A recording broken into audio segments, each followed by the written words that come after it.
Halim sedang menunjukkan begini cara sayang kepada ibu. Wahai kalian yang tak menghormati ibu, yang menyepelekan ibu, yang merendahkan ibu. Malam ini lihat, beliau tidak ada ceramah, tidak ada tausiah, tapi langsung dibuat begini cara menghormati ibu. Ini sekarang banyak orang tak menghormati ibu. Berapa banyak ibu yang awalnya bantu-bantu, lama-lama jadi pembantu.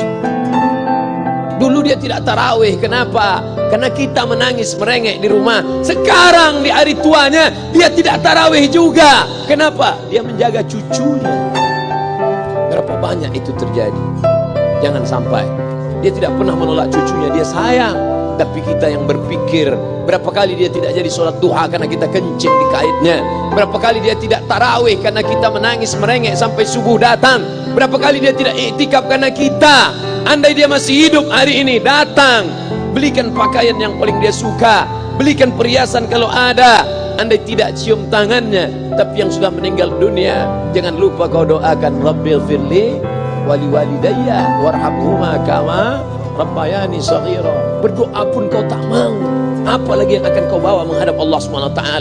Meregang nyawa dia melahirkan engkau, 9 bulan 10 hari kau menumpang di perutnya, 2 tahun kau menyusu, melahirkan, menetes darahnya dalam badanmu. Andai kau gendong dia dari Palembang, jangan sebut Palembang lah Pak, dari Pekanbaru Riau, kau gendong dia sampai ke Makkah, kembali lagi, belum tentu dapat menebus satu teriakannya saat melahirkanmu. Lalu apa yang bisa kau lakukan? Datang seorang ibu pergi ke tempat servis HP. Nak, tolong anak lihatkan HP saya rusak kayaknya. Dia periksa, ini nggak rusak bu. Terus, memang anak ibu nggak nelpon. Kenapa kau tidak telepon? Datang dia ke rumah anaknya. Nak, ibu nggak ada uang mau buka puasa, bisa minjam 100.000? Apa kata si anak? Sebentar ya ma, aku tanya istriku dulu. Ini Ustaz dapat dari mana? Ada yang kirim WA grup. Jadikan ibumu seperti raja, maka rezekimu akan diberikan Allah seperti rezeki raja-raja. Bukan hadis, dapat dari grup WA. Ini ibu minta terus sholat tarawih, tapi sang anak sudah tidak bisa. Aku mau hentikan saja sholat tarawih ini, karena mau buat tenda ini tidak bisa. Tiangnya bambu, sudah bocor. Kita stop saja sholat tarawih bersama ini. Apa kata si ibu? Buatlah sholat tarawih terus, nanti Allah akan berikan engkau gedung yang besar. Dengan gedung besar itu kau akan tetap sholat tarawih. Mana gedung besar itu? Inilah dia gedung besar. Langsung dikabulkan Allah Subhanahu wa ta'ala. Karena setelah Allah langsung orang tua. Wa qadha rabbuka alla ta'budu illa iyyah.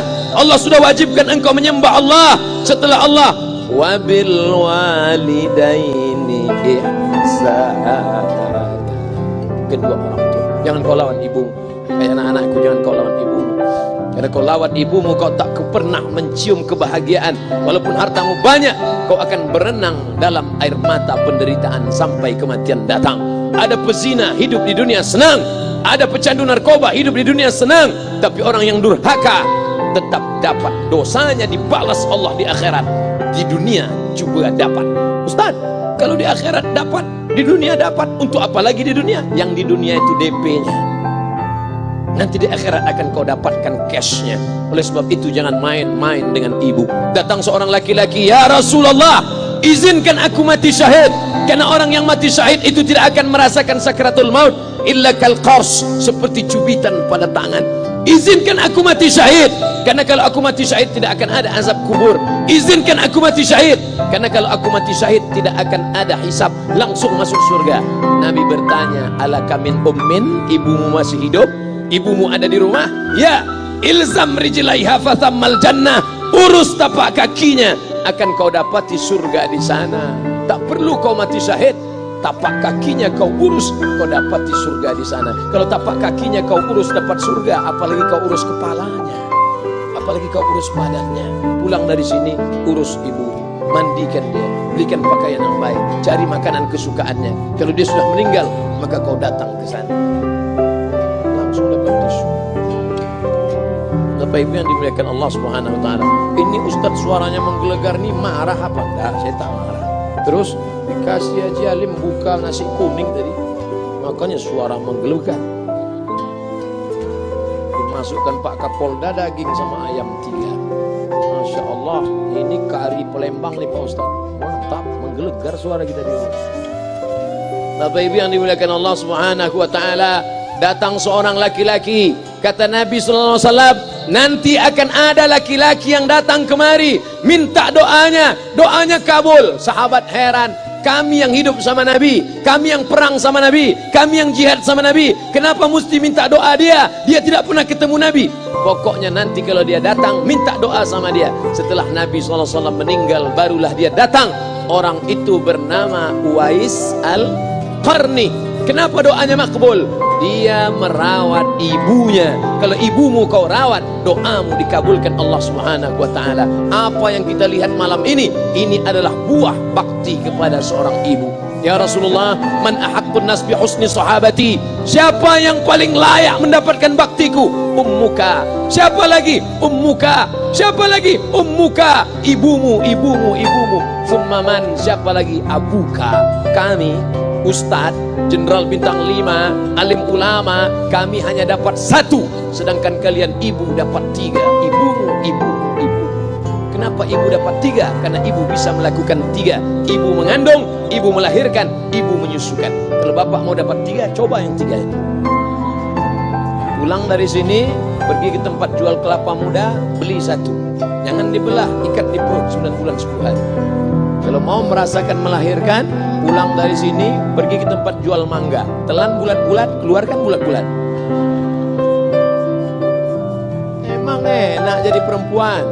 Mereka luar biasa. Tanya ibumu, berapa kali dia meninggalkan puasa Ramadan? Saat mengandung engkau, 30 hari dia tak puasa. Saat menyusukan tahun pertama, 30 hari dia tak puasa. Saat menyusukan tahun kedua, 30 hari dia tak puasa. Saat dia mau ganti qadha tahun berikutnya, adik mau menyusu.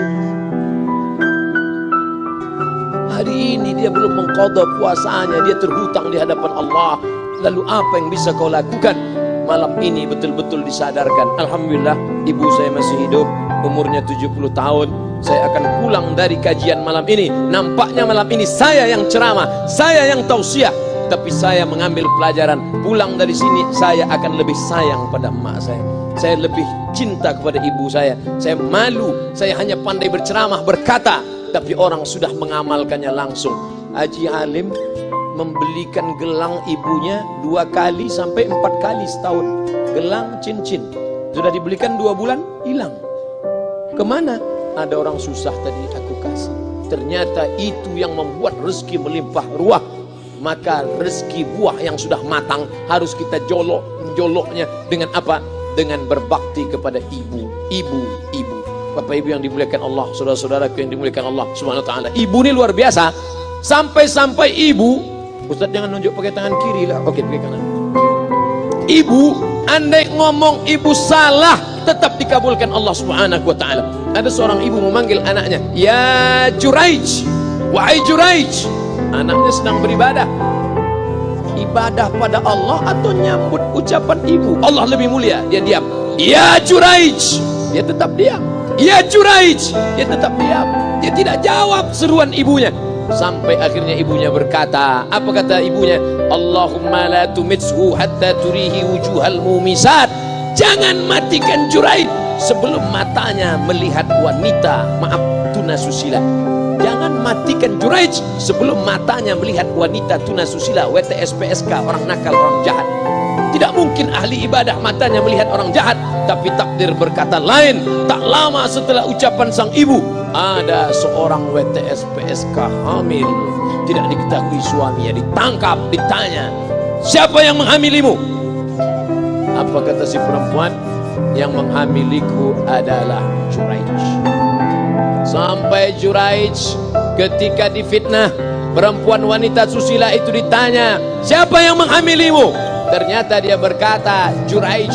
Akhirnya mereka menangkap Juraij. "Juraij, ternyata engkau selama ini pura-pura saja menjadi pelaku ibadah. Engkau ternyata sudah menghamili perempuan ini." Mereka menghancurkan tempat ibadah Juraij. Tapi kemudian Juraij sabar. Dia katakan, "Nanti tunggu anak itu lahir, kalian baru tahu." Setelah tak lama anak itu pun lahir. Dan mereka bertanya, mereka bertanya kepada anak kecil yang belum bisa bicara, ya gulam, wahai anak kecil, man abuka, who is your father? Siapa bapakmu? Hai anak kecil, siapa bapakmu?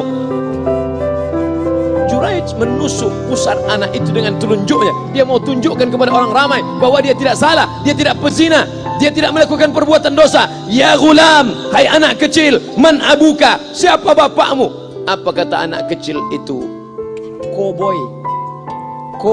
sapi, boy penjaga sapi, pengembala sapi. Bapakku pengembala sapi. Barulah orang Yahudi tahu ternyata ra'il ghanam yang menghamili PSK perempuan jahat tadi adalah penggembala sapi. Lalu kenapa fitnah itu terjadi? Allah mengabulkan doa si ibu sebelum Juraij mati. Matanya pernah melihat wanita tuna susila. Oleh sebab itu ibu jangan sampai kalau marah sama anak memanggil anak dengan kata-kata yang tak baik. Setan, hantu. Walaupun marah panggil dia, calon wali kota. Kalau marah betul, calon gubernur. Sini sebentar.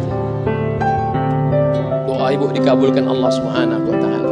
Saya setahun setiap bulan Februari ceramah di Kuala Lumpur seminggu. Kuala Lumpur, Selangor, Sarawak, Kuching, kemudian Malaka, Ipoh, Negeri Sembilan. Ketika saya tausiah datang ibu-ibu makcik Malaysia. Assalamualaikum. Waalaikumsalam. Ustaz Somad. Ya. Saya nak jumpa dengan emak Ustaz. Loh, ngapa jumpa emak saya? Jumpa saya lah. Ustaz pasti dididik oleh seorang ibu. Saya ingin jumpa ibu Ustaz. Saya sangka dia mau jumpa saya. Ternyata ibu di tengah para habaib, diambil diri seorang profesor, dibalik diri seorang gubernur, wali kota, Kapolda. Di dalam diri mereka ini adalah orang-orang luar biasa, tapi dilahirkan oleh perempuan-perempuan yang super luar biasa. Betul? Mereka ini semua dibesarkan perempuan. Makanya ada ungkapan al-jannatu tahta aqdamil ummahat, surga di bawah telapak kaki ibu. Tapi ada yang mengatakan itu dulu Pak Ustaz, sekarang sudah berubah, surga di bawah telapak kaki babysitter. Karena banyak yang menitipkan anaknya kepada penitipan anak. Jangan Bu, walaupun kau wanita karir, tidak seberapa itu, tidak dapat kau tebus kehilangan masa-masa manja mereka dengan pendidikan. Ini banyak ibu-ibu sekarang sudah tidak lagi mengurus anaknya. Padahal 6 tahun pertama, the golden age, usia emas, ibu harus ikat hubungan emosional dengan anak. 2 tahun pertama, susukan. 2 tahun kedua, lompat-lompat, lari-lari, lucu-lucu. 2 tahun ketiga, mulai menghafal surat-surat pendek. Umur 7 tahun, baru dia sholat. Begitu. Sekarang banyak. 2 tahun pertama, dia titipkan ke Al-Baqarah, sapi betina. 2 tahun kedua, dia titipkan ke PAUD dan MUUD. 2 tahun ketiga, dia titipkan ke TK. Akhirnya anak putus kontak. Setelah anak remaja, baru ibunya nanya, Ustadz, kenapa anak saya lebih mau curhat sama pacarnya daripada sama saya? Karena anak sudah lost contact, putus hubungan dengan ibu. Itulah yang dulu dikejar dengan wanita karir. Pergi pagi, pulang petang, peras keringat, banting tulang, tunggang langgang, lintang pukang. Tak dapat kau tebus dengan apapun. Oleh sebab itu, kalau kau sayang kepada mereka, besarkan mereka. Nanti setelah dia SMP, kau tetap bisa berkarir, tetap bisa apapun. Tapi usia emas ini tetap jaga mereka. Di balik anak-anak yang luar biasa, ada ibu yang luar biasa.